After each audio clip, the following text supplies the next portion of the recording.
Et c'est un autre jour J en France, cette fois celui du palmarès du guide Michelin 2021. Dévoilé pour la première fois alors que les restaurants sont fermés, on connaîtra à la mi-journée les noms des 57 établissements qui ont gagné leur première étoile ou un macaron supplémentaire. Et en revanche, pour certains chefs, la quête aux étoiles, c'est fini. Quelques avantages, mais trop d'inconvénients. Ils préfèrent revenir à une cuisine plus simple, sans pression, comme en Normandie où s'est rendu Pierre Herbulot.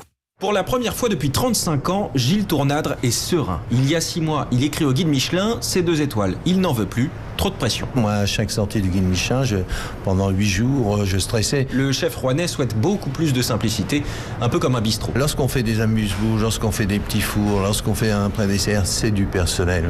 C'est une valeur de la marchandise. Donc toutes ces choses-là, c'est ça que je veux descendre un peu les frais fixes pour pouvoir proposer aux clients un prix au plus juste. Même esprit chez Sakana à Honfleur. Le menu gastro est à 150. Aujourd'hui, au déjeuner, on mange à 16 €. Le confinement a métamorphosé le restaurant double étoilé d'Alexandre Bourdas.